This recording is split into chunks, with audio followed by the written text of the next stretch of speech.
The old house stood waiting for me. It was a dark shape against a gray sky, right at the edge of a deep, dark forest. My parents were gone now, and the house was mine. I didn't want it, not really, but I had to come back one last time. The car engine went quiet and a deeper quiet took its place. It was the quiet of the woods, of secrets, of a place that had been left alone for too long. I felt a chill run down my spine, even though the air was still and heavy. The house looked like it was watching me, its windows like empty eyes. I had to go inside, I just had to. Taking a deep breath, I walked up the cracked stone path. Weeds grew everywhere, pushing through the stones like bony fingers reaching out from the ground. The paint on the house was peeling away like old, dry skin.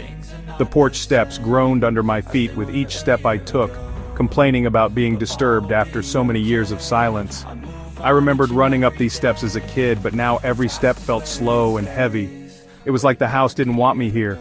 Or maybe, something inside the house didn't want me here. The memories were not all happy ones. There were shadows here, deep shadows that the sun never seemed to touch. Inside, the air was thick with the smell of dust and time. Everything was covered in white sheets, making the furniture look like a crowd of silent ghosts. Sunlight struggled to get through the grimy windows, cutting weak lines through the dusty air. I pulled a sheet off a big armchair, sending a cloud of dust dancing in the dim light. Nothing had changed.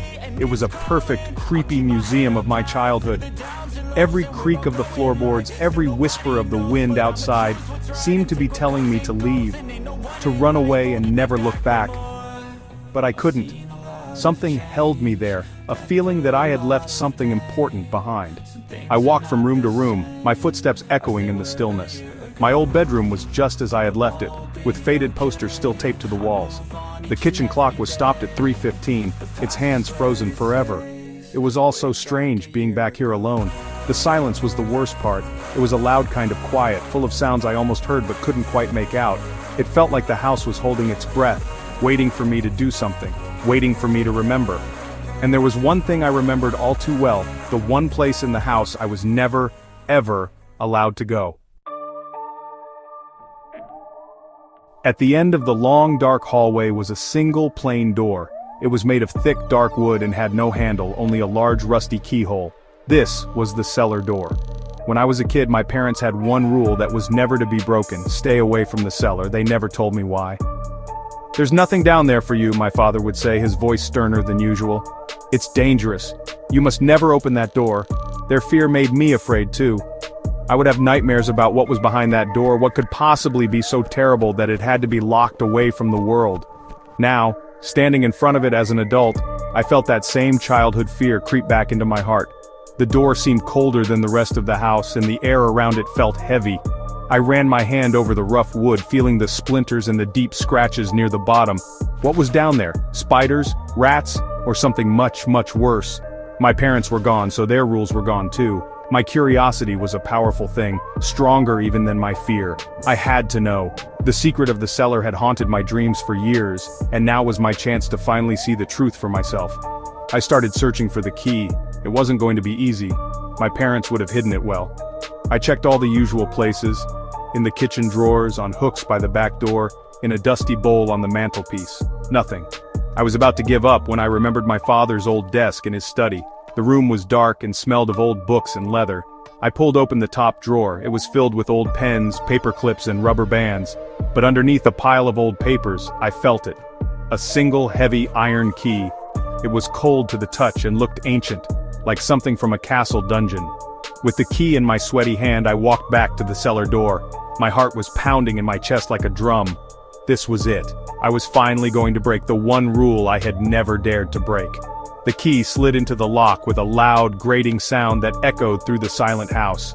It was stiff, but I turned it with all my strength.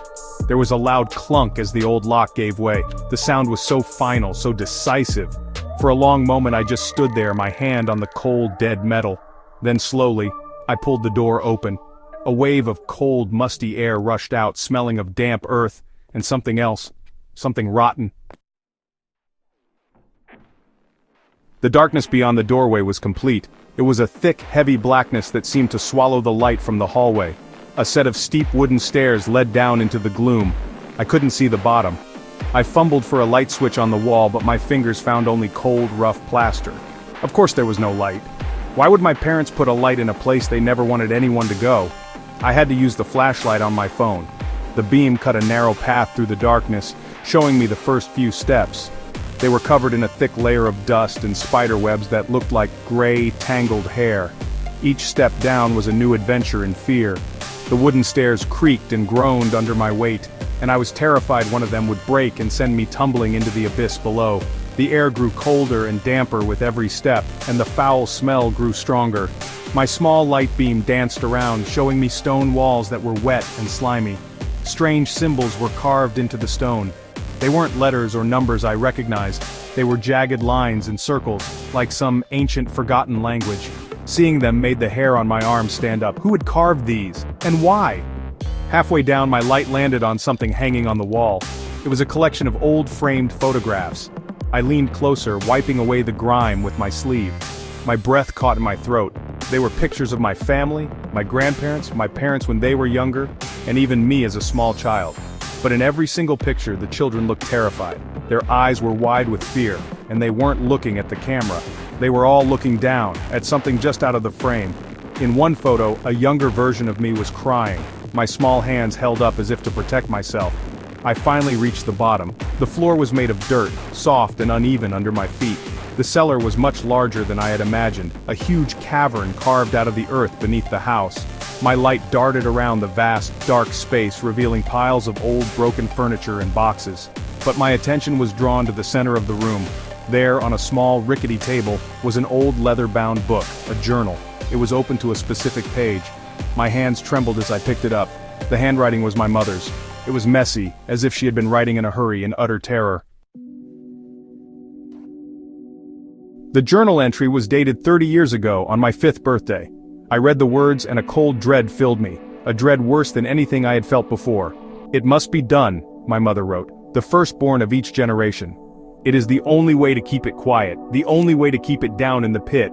He is so young, so innocent, how can we do this? But the whispers have started again. We have to feed it. We have to protect the family. Tonight we will take him down to the cellar. May God forgive us for what we must do to our own son." The words didn't make sense. Feed it? What did she mean, feed it? My shaky flashlight beam moved from the journal and across the dirt floor. That's when I saw it. In the very center of the cellar was a deep, dark hole dug into the earth, a pit. It was about 10 feet across and its edges were crumbly and dark. I crept closer, my heart hammering against my ribs. I pointed my light down into the darkness and I had to cover my mouth to keep from screaming. The pit was filled with bones, animal bones mostly, but deeper down, I could see other shapes, small shapes, human shapes. This was the family secret.